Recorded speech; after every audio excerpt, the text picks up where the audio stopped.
Thanks for joining us tonight. Railroad crossing upgrades are in the works in LeClaire. You might remember a Davenport man was killed in LeClaire just last week when his van collided with a train. Maddie Fran shows us how safety upgrades could prevent incidents like that in the future.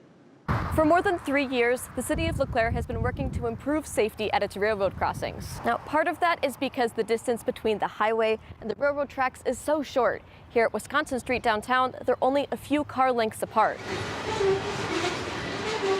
Our intersections, much like the riverfront, it's all kind of squished together really close. City Administrator Dennis Balkenstedt has worked on the project closely. He says safety has always been the main concern. A lot of them just have stop signs, no flashing lights.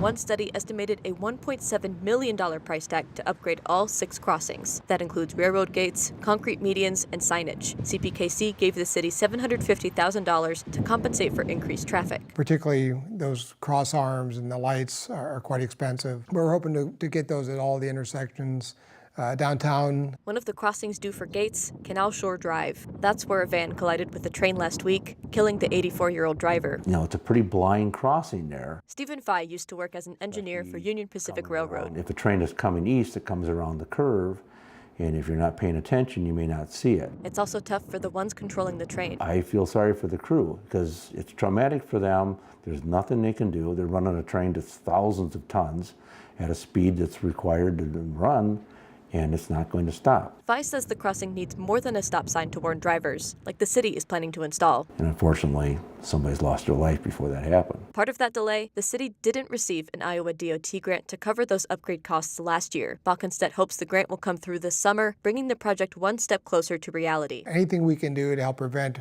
incidents in the future is what we're trying to get done. In LeClaire, Maddie Franz, WQAD News 8. And right now, the city is coordinating with the railroad to start work on medians and signage.